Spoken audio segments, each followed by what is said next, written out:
اعوذ باللہ من الشیطان الرجیم، بسم اللہ الرحمن الرحیم۔ قل یا اہل الکتاب تعالوا الی کلمۃ سواء بیننا وبینکم الا نعبد الا اللہ ولا نشرک بہ شیئا ولا یتخذ بعضنا بعضا اربابا من دون اللہ فإن تولوا فقولوا اشہدوا بأننا مسلمون۔ یا اہل الکتاب لم تحاجون فی ابراہیم وما انزلت التوراۃ والانجیل الا من بعدہ افلا تعقلون۔ ہا انتم ہؤلاء حاججتم فیما لکم بہ علم فلم تحاجون فیما لیس لکم بہ علم واللہ یعلم وانتم لا تعلمون۔ ما کان ابراہیم یہودیا ولا نصرانیا ولکن کان حنیفا مسلما وما کان من المشرکین۔ ان اولی الناس بابراہیم للذین اتبعوہ وہذا النبی والذین آمنوا واللہ ولی المؤمنین۔ ودت طائفة من اہل الکتاب لو یضلونکم وما یضلون الا انفسهم وما یشعرون۔ یا اہل الکتاب لم تکفرون بآیات اللہ وانتم تشہدون۔ یا اہل الکتاب لم تلبسون الحق بالباطل وتکتمون الحق وانتم تعلمون۔ صدق اللہ العظیم۔ نجران کے عیسائیوں کے ساتھ جو مباحثہ اور مکالمہ چل رہا ہے، اس میں جب واضح دلائل کے ساتھ یہ واضح کر دیا گیا کہ عیسیٰ علیہ السلام میں الوہیت کا کوئی معاملہ نہیں ہے، بلکہ ان کی والدہ مریم عمران کی بیٹی ہیں، اور مریم سے حضرت عیسیٰ علیہ السلام کی پیدائش ہوئی ہے بغیر باپ کے،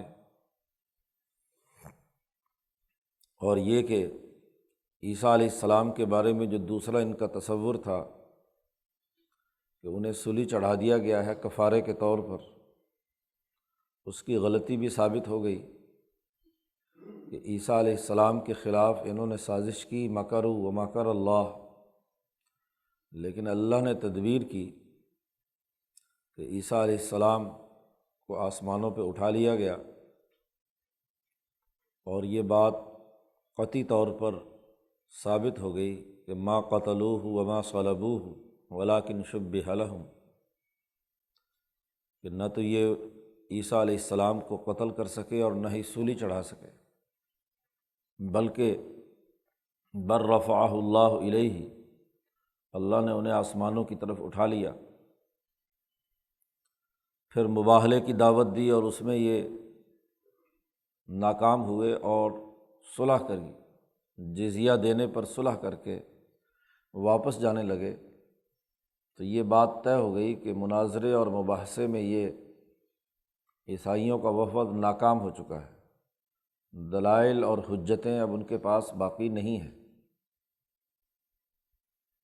اب انہیں دعوت دی جا رہی ہے۔ دعوت کا انداز و اسلوب قرآن حکیم نے بیان کیا ہے کہ دشمن کی شکست کے بعد اب مشترکات پر انہیں دین کی طرف لانے کی کوشش کرنا ہے۔ عام طور پر ہوتا یہ ہے کہ جب ایسے مباحثے اور مکالمے میں ایک فریق شکست کھاتا ہے تو فاتح فریق اس کا مذاق اڑاتا ہے،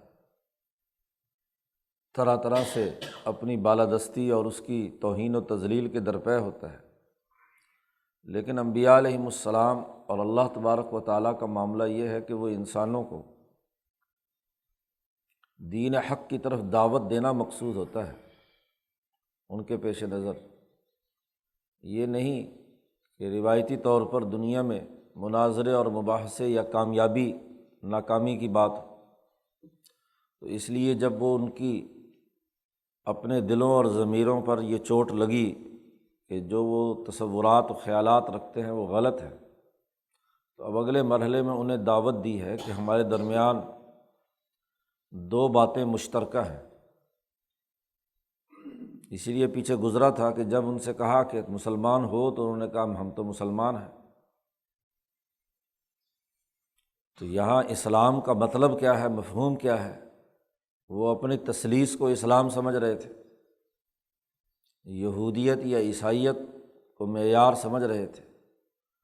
ممکن ہے ایک زمانے میں یہ معیار ان میں رہا ہو، بلکہ جب یہ انبیاء آئے تو اس وقت اس دور کا وہی معیار تھا، لیکن ان کی تحریفات سے اور خرابیوں سے اب یہ اس معیار کے مطابق مسلمان نہیں رہے۔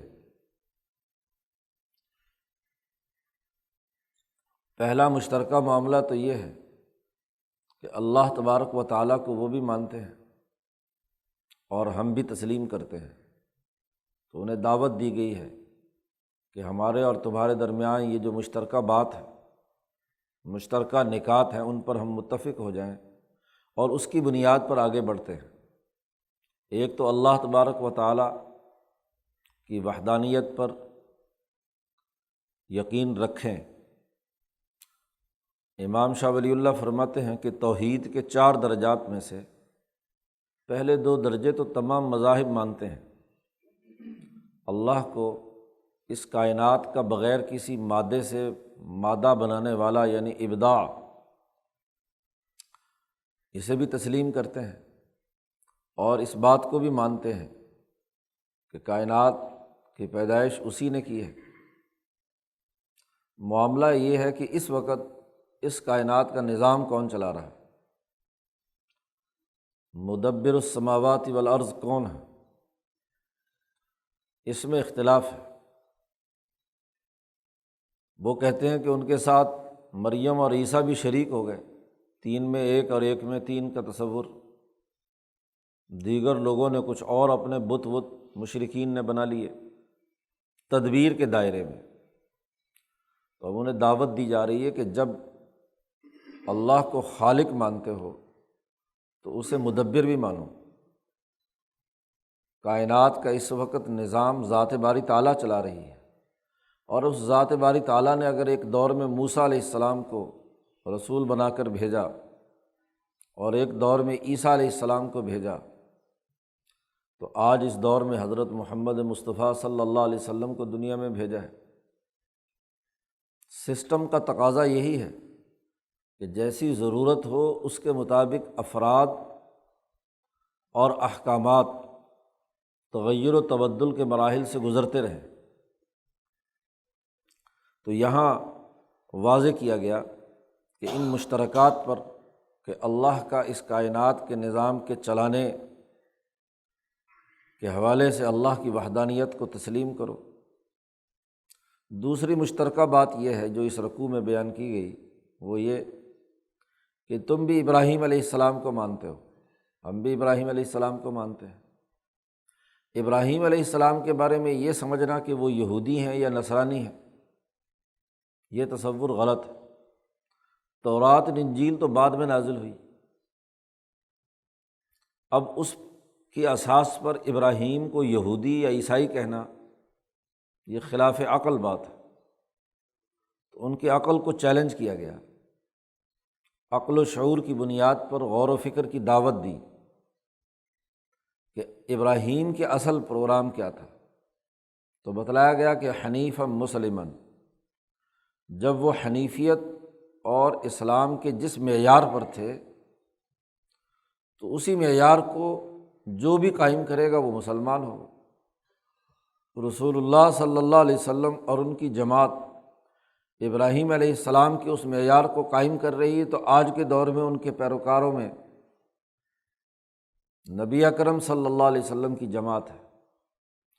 تو سچے ابراہیمی بنو، جیسے گزشتہ صورت میں سورۃ البقرہ میں یا بنی اسرائیل سے لے کر دوسرے یا بنی اسرائیل تک، بلکہ تیسرے تک یہودیوں کی خرابیاں بیان کر کے انہیں دعوت دی تھی کہ ابراہیم علیہ السلام انسانیت کے امام ہیں، تو تم ابراہیم علیہ السلام کے پروگرام کو قبول کرو۔ ابراہیم علیہ السلام نے یہ دعا مانگی تھی کہ میرے بعد ایک ایسا نبی آئے جو یتلو علیہم آیاتہ ویزکیہم۔ ایسے ہی یہاں اس صورت مبارکہ میں آل عمران یعنی حضرت عیسیٰ علیہ السلام پر ایمان رکھنے والوں کو دعوت دی جا رہی ہے کہ اصل ابراہیمی تحریک جو حنیفیت پر مبنی ہے اس کی طرف متوجہ ہو۔ ذیلی اور ضمنی اختلافات تبھی حل ہوں گے کہ جب ابراہیم کے معیاری اصولوں اور ضابطوں کو پیش نظر رکھ کر اس سے جو متضاد ہماری باتیں ہوں اس کو رد کر دو۔ تو اس انداز سے قرآن حکیم نے اس رکوع میں دعوت دی ہے۔ کہا جا رہا ہے کہ قل یا اہل الکتاب، آپ کہہ دیجئے ان کو کہ اے کتاب کے ماننے والو، تعالوا الی کلمۃ سواء بیننا و بینکم، آؤ ایک ایسی بات کی طرف کہ جو ہمارے اور تمہارے درمیان برابر ہے، اور وہ بات یہ ہے کہ اللہ نعبد الا اللہ، کہ ہم اللہ کے علاوہ کسی کی عبادت نہ کریں،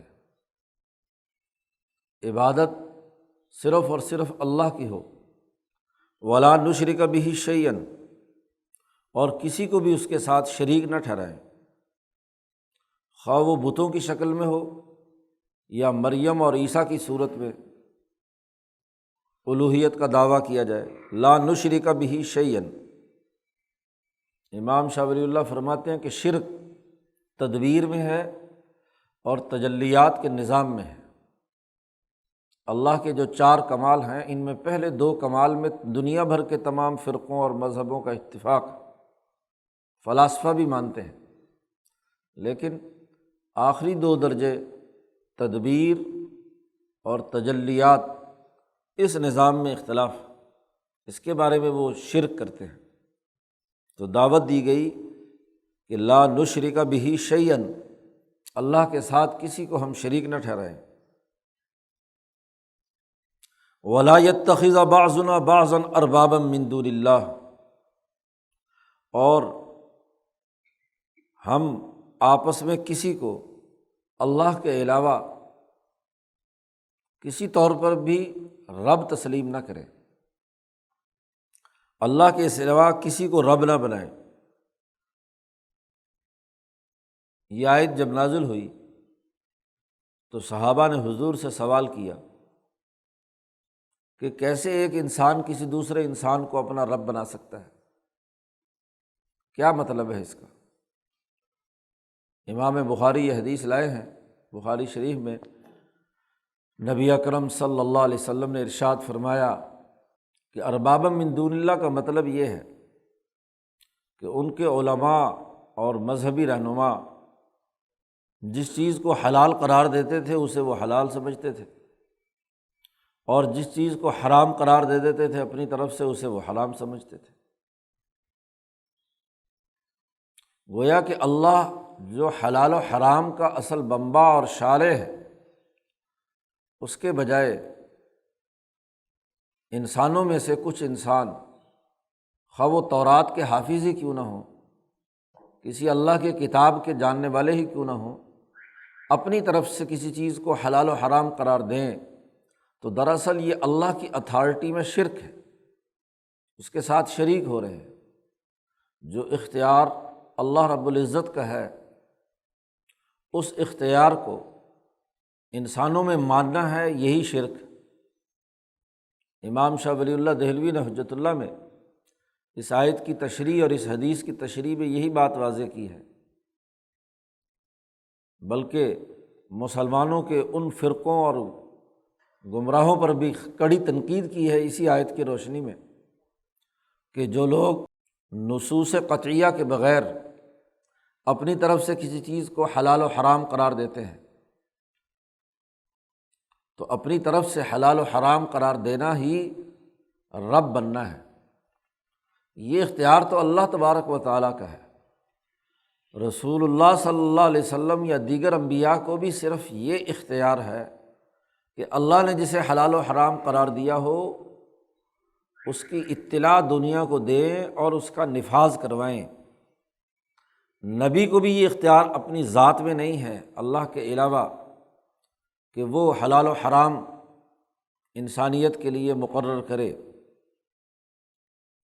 نبی بھی اللہ کے حکم کی اطلاع دیتے ہیں، اور اسی طرح مجتہدین علماء ربانیین بھی جب کسی چیز کو بیان کرتے ہیں تو وہ بھی دراصل باخبر کرتے ہیں، اپنی اتھارٹی کے طور پر خود کو یہ اختیار کی بات نہیں کرتے کہ ان کے اختیار سے یہ سب کچھ ہو رہا ہے۔ وہاں شاہ صاحب نے واضح کیا کہ جب کوئی حنفی یہ کہتا ہے کہ امام ابو حنیفہ نے اس کو حلال قرار دیا ہے یا حرام قرار دیا ہے، یا امام شافعی نے کہا ہے کہ یہ جائز ہے اور یہ ناجائز ہے، اس کا یہ مطلب نہیں کہ امام ابو حنیفہ اور امام شافعی کو ذاتی طور پر یہ اختیار حاصل ہے۔ صرف یہ کہ انہوں نے نبی اکرم صلی اللہ علیہ وسلم اور اللہ کے حکم کو نصوص یا استنباط کے ذریعے سے نصوص کو سامنے رکھ کر وہ حکم امت کے سامنے بیان کیا ہے۔ کوئی آدمی یہ عقیدہ نہیں رکھتا کہ ان ائمہ کو حلال و حرام کا ذاتی طور پر اختیار حاصل ہے، اور اگر کہیں یہ شائبہ یا شک یا یہ عقیدہ پیدا ہو جائے تو یہی شرک ہے۔ تو قرآن حکیم نے کہا وَلَا يَتَّخِذَ بَعْضُنَا بَعْضًا أَرْبَابًا مِّن دُونِ اللَّهِ، انسان تمام کے تمام محتاج ہیں، مخلوق ہیں، ان میں سے کوئی بھی رب بننے کی صلاحیت نہیں رکھتا، اور وہ بھی اللہ کو چھوڑ کر۔ فَإِن تَوَلَّوْا، اور اگر وہ یہ بات قبول نہ کریں تو فَقُولُوا، تم اس بات کا خود یہ اعلان کر دو کہ تم گواہ رہو کہ بِأَنَّا مُسْلِمُونَ، کہ ہم مسلمان ہیں۔ دعوت کا انداز و اسلوب یہی ہے کہ آپ دوسرے فریق پر حجت تمام کر کے حق کی دعوت دیں، اور اگر وہ نہ مانے تو کم از کم اپنے طرز فکر و عمل کو واضح اور دو ٹوک انداز میں بیان کر دیا جائے کہ ہم تو اس نظریے پر ہیں، ہم نے یہ اسلام قبول کیا ہے، ہم اس حقانیت پر ہیں، ہم نے یہ طریقہ کار اختیار کیا ہے۔ اس کا اثر یہ ہوتا ہے کہ فریق مخالف کو کم از کم یہ بات واضح ہو جاتی ہے کہ یہ لوگ تو اپنے نظریے اور سوچ پر پختہ یقین اور اعتماد رکھتے ہیں۔ آپ کا یقین اور اعتماد ان کے یقین اور اعتماد کو جو غلط بات پر ہے اس کو متزلزل بنانے میں کردار ادا کرتا ہے۔ یوسف علیہ السلام نے بھی جب دو نوجوانوں کے خوابوں کی تعبیر کا معاملہ درپیش تھا تو وہاں اسی انداز و اسلوب میں دعوت دے کر اپنی بات پورے اعتماد کے ساتھ کہی کہ واتبعت ملۃ آبائی ابراہیم و اسحاق و یعقوب۔ پہلی مشترکہ بات یعنی اللہ پر یقین رکھنے، اس کی عبادت کرنے، اس کے ساتھ شریک نہ ٹھہرانے سے متعلق مشترکہ بات بیان کی، اور پھر اس کے بعد ابراہیم علیہ السلام کے حوالے سے ان کو مخاطب کیا، یا اہل الکتاب لم تحاجون فی ابراہیم، ابراہیم علیہ السلام کے بارے میں تم کیوں جھگڑتے ہو؟ اور ابراہیم کو کوئی یہودی قرار دیتا ہے، کوئی عیسائی قرار دیتا ہے، حالانکہ وما انزلت التوراۃ والانجیل الا من بعدہ، تورات اور انجیل تو ان کے بعد نازل کی گئی ہے۔ بعد میں آنے والی تعلیمات کی بنیاد پر پہلے کے لوگوں کو پابند بنانا یہ کہاں کی عقل مندی ہے؟ افلا تعقلون، کیا تم کو عقل نہیں؟ عقل کا استعمال نہیں کرتے کہ ابراہیم کو بعد میں آنے والے مذاہب، بعد میں نازل ہونے والی کتابوں کی اساس پر انہیں یہودی یا عیسائی کہتے ہو؟ پھر ایک اور اہم سوال کیا، سوالات کے ذریعے سے ان کے ذہن کو جھنجھوڑا۔ علم و شعور کی دنیا میں اہم سوالات اٹھانا ہی عقل مند لوگوں کو ایک صحیح اور سیدھا راستہ اختیار کرنے میں ممد و معاون بنتا ہے۔ اسی لیے کہا گیا کہ سوال نصف علم ہے۔ عدالتوں میں بھی جب تک ایشو فریم نہیں ہوتے تو دلائل کا آغاز نہیں ہو سکتا، بنیادی سوالات متعین کیے جاتے ہیں۔ تو یہاں بھی قرآن حکیم نے ابراہیم علیہ السلام کے حوالے سے سوالات اٹھائے کہ کیوں ابراہیم علیہ السلام کے بارے میں جھگڑتے ہو، عقل سے کام لو، غور و فکر کرو۔ پھر ایک اور اہم بات فرمائی کہ ہا انتم ہا اولائی حاججتم فیما لکم بہ علم، یہ تم ہی لوگ ہو کہ یہ جس میں کچھ تھوڑا بہت تمہارے پاس علم تھا اس میں تم جھگڑ چکے۔ عیسیٰ علیہ السلام کے بارے میں جو ان کے نزول کے بعد یا انجیل اور تورات کا جو تو علم رکھ کے اپنے آپ کو اہل کتاب کہتے ہو، تو جتنا ناقص یا ادھورا یا محرف شدہ تمہارے پاس علم تھا اس میں تو تم نے جھگڑا کر کے دیکھ لیا، دلائل اور مباحثے میں تم شکست کھا گئے۔ تو جس میں علم رکھتے تھے اس کے جھگڑے کے نتائج تمہارے سامنے آ چکے ہیں۔ فَلِمَ تُحَاجُّونَ فِي مَا لَيْسَ لَكُمْ بِهِ علم، کیوں جھگڑتے ہو اس معاملے میں جس میں تمہارے پاس علم ہی نہیں ہے۔ ایک آدمی مباحثہ اور مکالمے میں اپنے علم اور اس کے ظرف کے مطابق بات چیت اور گفتگو کرتا ہے، جتنا ٹوٹا پھوٹا علم ہوتا ہے اس میں شریک ہوتا ہے، لیکن ایک بارے میں قطعی کوئی علم نہیں اور پھر وہاں جھگڑا کرنا، یہ عقل کی دنیا میں درست بات نہیں ہے۔ ابراہیم علیہ السلام کے بارے میں تم علم ہی نہیں رکھتے، تمہارے پاس جو تھوڑا بہت علم جس پر تم جھگڑ رہے ہو، عیسیٰ علیہ السلام کو سولی چڑھائے جانے کا، کفارے کے طور پر دنیا سے جانے کا، ان کو خدا ماننے کے غلط تصورات کا، مریم کے بارے میں تمہارے تصورات غلط تھے، تو ادھوری معلومات کی بنیاد پر جو تم جھگڑا کر رہے تھے اس کے نتائج تو تمہارے سامنے ہیں۔ ابراہیم کو نہ تم نے دیکھا، نہ ابراہیم سے ملے، نہ ابراہیم کے پیغام کا تمہیں علم، اس کے بارے میں کیسے جھگڑ رہے ہو؟ واللہ یعلم، اللہ تعالیٰ جانتا ہے، وانتم لا تعلمون، تم کچھ نہیں جانتے ابراہیم کے بارے میں۔ ابراہیم علیہ السلام کے بارے میں اللہ نے پھر واضح اعلان بھی کر دیا، ما کان ابراہیم یہودیا ولا نصرانیا، ابراہیم علیہ السلام نہ تو یہودی تھے اور نہ نصرانی اور عیسائی تھے، ولکن کان حنیفا مسلما، ابراہیم علیہ السلام کے دو بنیادی خصوصیتیں بیان کی ہیں۔ ایک تو حنیف تھے، حنیف وہ فرد ہے جو ادھر ادھر کے تمام خیالات اور اعمال سے ہٹ کر ایک فکر اور نظریے پر یکسو ہو جائے۔ تو ابراہیم علیہ السلام اللہ تبارک و تعالیٰ کی طرف یکسو ہو گئے تھے، تمام بتوں، پتھروں، سورج، چاند، ستاروں سے ہٹ کر انہوں نے اس بات کا اعلان کر دیا تھا کہ انی وجہت وجہی للذی فطر السماوات والارض حنیفا۔ تو حنیفیت بہت اونچا عمل ہے۔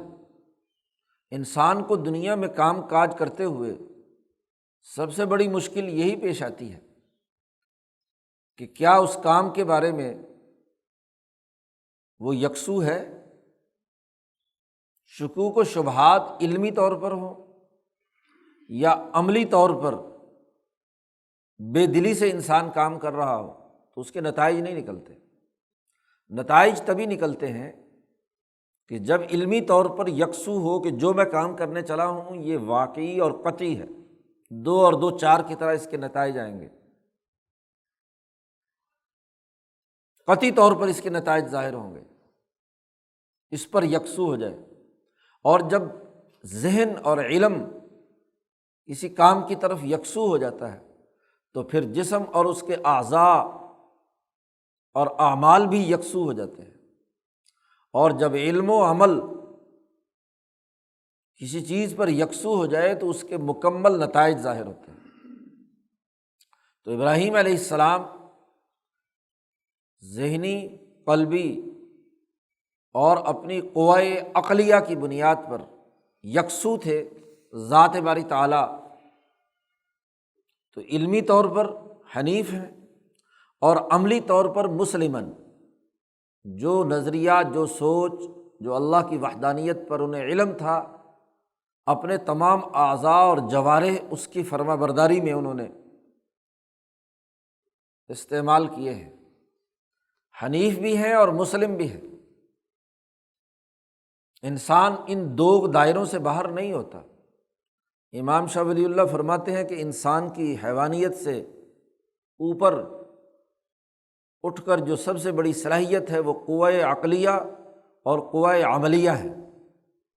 تو تمام عقلی قوتیں جو عقل کی ممد و معاون ہیں وہ ایک نقطے پر مرتکز ہو گئیں، وحدانیت، اللہ کی وحدانیت پر یکسو ہو گئیں، اور تمام عملی قوتیں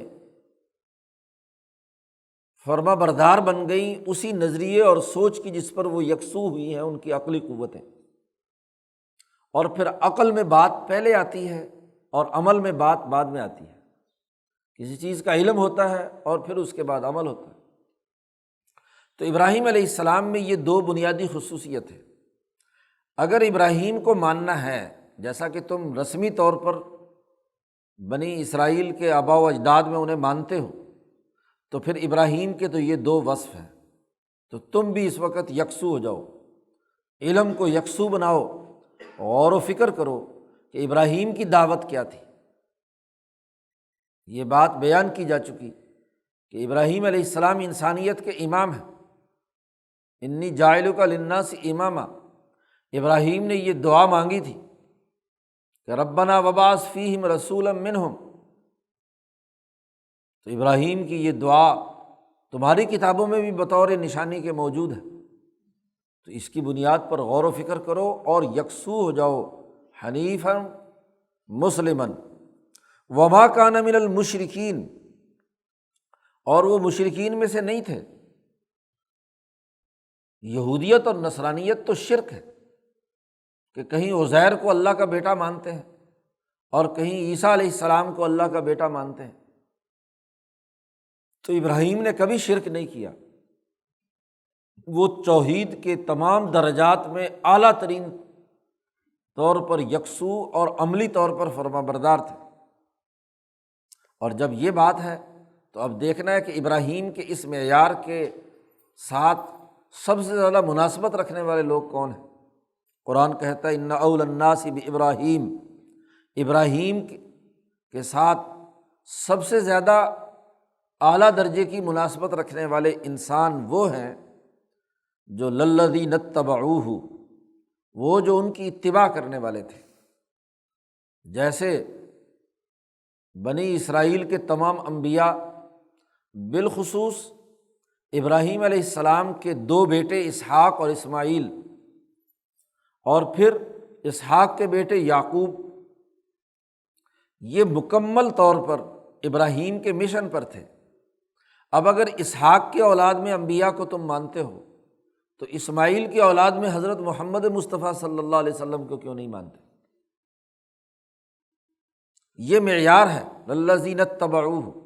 اور پھر ان کے بعد جتنے بھی انبیاء آئے، یوسف علیہ السلام، موسیٰ علیہ السلام، داؤد علیہ السلام وغیرہ وغیرہ، عیسیٰ علیہ السلام تک، انہوں نے ابراہیم کی مکمل اتباع کی۔ تو چونکہ تمام اسرائیلی انبیاء اسحاق کی اور یعقوب کی اتباع کرتے رہے، یعقوب کی نسبت سے ہی وہ بنی اسرائیل کہلائے، تو بنی اسرائیل ہوں یا بنی اسماعیل، یہ معیار ہے۔ مولانا عبید اللہ سندھی رحمۃ اللہ علیہ نے الذین اتبعوہ کی تفسیر میں ان چار حضرات کو ذکر کیا ہے کہ ابراہیم کی اتباع میں تین، یہ دوسرے دو آدمی، ایک بنی اسماعیل کا مرکز حضرت اسماعیل علیہ السلام اور ایک اسرائیل، بنی اسرائیل کا مرکز اسحاق اور یعقوب علیہ السلام، انہوں نے کامل اتباع کی ہے۔ تو یہ ابراہیم سے سب سے زیادہ مناسبت رکھتے ہیں۔ اور پھر خاص طور پر نبی اکرم صلی اللہ علیہ وسلم کا علیحدہ سے تذکرہ کیا، وَهَٰذَا النَّبِيُّ، یہ نبی حضرت محمد مصطفیٰ صلی اللہ علیہ وسلم، اور اس نبی پر ایمان لانے والے مسلمان، والذین آمنوا، صحابہ اکرام، یہ ابراہیم سے زیادہ مناسبت رکھتے ہیں کیونکہ ان میں نظریے کی یکسوئی ہے، توحید کا اعتماد ہے، ادھر ادھر کے تمام خیالات سے ہٹ کر ان کی قوائے عقلیہ اور عملیہ یکسو ہو کر فرما بردار بن چکی ہیں۔ اور جب یہ بات ہے تو واللہ ولی المؤمنین، اور اللہ مسلمانوں کا والی ہے۔ حضرت شیخ الہند نے ترجمہ کیا کہ مسلمانوں کا والی اور حکمران، ولایت باطنی بھی اور ولایت ظاہری بھی، اللہ تمام مسلمانوں کا والی ہے، ان کا مددگار ہے، ان کا دوست ہے۔ یہ دوستی تبھی ہوگی کہ جب وہ ابراہیم علیہ السلام کے اس تسلسل کو پیش نظر رکھیں گے۔ کوئی ولی اس وقت تک نہیں ہو سکتا جب تک کہ وہ اللہ کے ساتھ ایسا تعلق قائم نہ کرے جیسا ابراہیم علیہ السلام کا تھا۔ وَدَّتْ طَائِفَةٌ مِّنْ أَهْلِ الْكِتَابِ لَوْ يُضِلُّونَكُمْ، اہل کتاب کی ایک جماعت کی تو یہ آرزو ہے کہ کاش کہ وہ تمہیں گمراہ کر دیں، سیدھے راستے سے غلط راستے پر تمہیں لے جائیں۔ وَمَا يُضِلُّونَ إِلَّا أَنفُسَهُمْ وَمَا يَشْعُرُونَ، اس خواہش میں وہ خود اپنے آپ کو گمراہ کر رہے ہیں، اس پورے کام میں خود گمراہ ہیں اور شعور نہیں رکھتے، عقل مفلوج ہو چکی ہے۔ قرآن حکیم عقل و شعور کو دعوت دیتا ہے کہ اس عقل سے غور و فکر کرے۔ جس کے پاس عقل نہیں ہے اور پھر عقل کی بنیاد پر چیزوں کا صحیح تجزیہ اور شعور حاصل کرنے کی اہلیت نہیں ہے، وہ ناکام ہوتا ہے۔ قرآن حکیم کا بنیادی پیغام ہی یہ ہے کہ انسانیت عقل اور شعور سے کام لے۔ جب مذاہب فرسودہ ہو جاتے ہیں، ان کے ماننے والے رسمیت کا شکار بن جاتے ہیں، تو وہ عقل کے دشمن بنتے ہیں، کیونکہ عقل کی بات آئے گی تو ان کا بنایا ہوا تانا بانا ٹوٹنے لگتا ہے، ان کے مفادات جو وابستہ ہو جاتے ہیں سرمایہ پرستی کے، دولت کے، خواہشات کو خدا بنانے کے، وہ تمام ٹوٹتے ہیں۔ تو اس لیے وہ سب سے پہلے رجت پسند مذہبی طبقہ عقل کا دشمن بنتا ہے، عقل کے پیچھے لٹ لیے پھرتے ہیں، شعور کی دشمنی کرتے ہیں، جبکہ انبیاء اور کتب مقدسہ آ کر عقل و شعور کی دعوت دیتے ہیں۔ اسی لیے امام شاہ ولی اللہ فرماتے ہیں کہ انسانی نفس پر اس کے قلب کی بالادستی ہو، اور قلب پر عقل کی بالادستی ہو، اور عقل پر وحی الہی کی بالادستی ہو، تب انسان کامیاب ہوتا ہے۔ تمام دینی اعمال اور تمام تعلیمات یہی مقاصد پورا کرنے کے لیے کام کرتی ہیں کہ انسان اپنے نفس کو قلب اور عقل کے تابع بنائے، اور عقل اور قلب کو جہاں اس کا دائرہ ختم ہو جائے اور اس کے دائرے سے اوپر کی بات ہو تو وہاں وحی الہی کو وہ حجت بنا کر عقل اس کے مطابق کردار ادا کرے۔ یہی اصلاح ہے۔ اسی کے لیے علماء ربانیین، اولیاء کرام جدوجہد اور کوشش کرتے ہیں کہ عقل ثقل ہو۔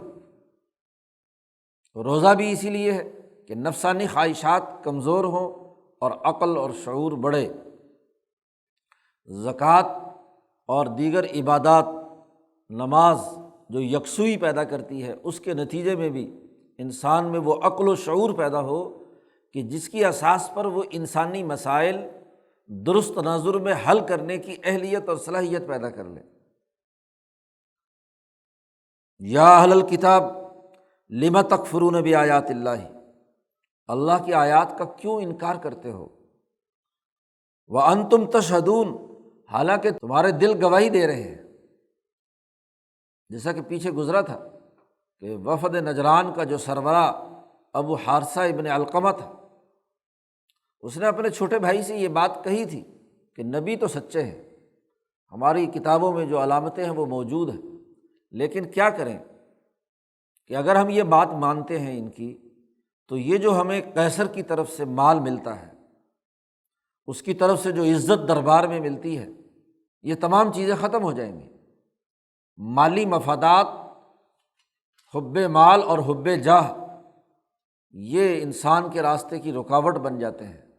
اس لیے اولیاء اللہ اور صوفیہ انہی دو بنیادی مرض کو دور کرنے کے لیے مشق کراتے ہیں، وظائف کراتے ہیں۔ اگر تمام تر وظائف کرنے کے باوجود بھی مال کی محبت، سرمایہ پرستی انسان میں کوٹ کوٹ کر بھری رہے، جاہ پرستی، نمود و نمائش اور ریاکاری اس کے اندر موجود رہے، تو اصلاح کیا ہوئی؟ وہ تو حلق سے اوپر اوپر وظائف ہے اور محض جسمانی اور ظاہری طور پر اعمال ہیں، قلب کی دنیا کو اس نے نہیں بدلا، عقل کے اندر بلندی اور شعور پیدا نہیں کی، سمجھ پیدا نہیں کی، تو وہ نتیجہ کیا دے گا؟ وَأَنْتُمْ تَشْهَدُونَ یا اہل الکتاب لم تلبسون الحق بالباطل۔ قرآن حکیم نے سورۃ البقرہ میں یہودیوں کا مرض بھی یہی بیان کیا تھا کہ وہ حق و باطل میں تلبیس کرتے ہیں، اور ان کے بارے میں بھی یہی بات کہی جا رہی ہے، اے اہل کتاب، کیوں حق کو باطل کے ساتھ مکس کرتے ہو؟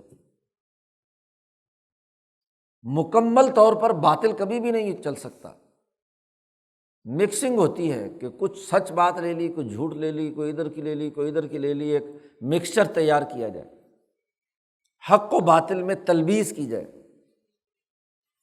وَتَكْتُمُونَ الْحَقَّ، اور اصل حق کو چھپاتے ہو، وَأَنْتُمْ تَعْلَمُونَ، اور تم جانتے بھی ہو، علم بھی ہے اور تمہارے دل گواہی بھی دے رہے ہیں، تمہاری عقل وہ شعور بھی رکھتی ہے کہ یہ نبی برحق ہے، اس کی تعلیمات درست ہیں، اس کے باوجود تم نہیں مانتے، تو عقل کو ایک طرف پھینک دیتے ہیں، دل کی گواہی کو نہیں مانتے، اپنے علم کا انکار کر دیتے ہیں، تو جانتے بوجھتے ہوئے اللہ کے حکم کو تم چھپاتے ہو، حق کو چھپاتے ہو۔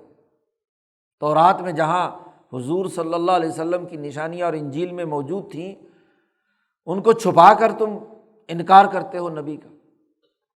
تو قرآن حکیم نے یہ سوالات اٹھا کر انہیں غور و فکر کی دعوت دی ہے کہ عقل و شعور سے کام لو، علم کی دنیا میں علمی بنیادوں پر سوچو اور غور و فکر کرو، اور اپنے آپ کو سچا مسلمان بناؤ، فرما بردار بناؤ اللہ کے احکامات کا۔ تو اس رکوع میں دو مشترکہ باتوں پر جو عیسائیوں، یہودیوں اور مسلمانوں کے درمیان تھیں، ان مشترکات کی دعوت دے کر ان کو دین کی طرف آگے بڑھنے، عقل و شعور کو استعمال میں لانے، علم کی دنیا سے وابستہ ہونے کی دعوت دے کر واضح کیا گیا کہ سچی بات، سچا راستہ یہی ہے، اسے اختیار کرو گے تو کامیاب، ورنہ ناکام۔ اگلی رکوع میں پھر اس کی مزید تفصیلات قرآن حکیم نے بیان کی ہیں۔ اللہ تعالیٰ قرآن حکیم کو سمجھنے اور اس پر عمل کرنے کی توفیق عطا فرمائے۔ اللہم صلی اللہ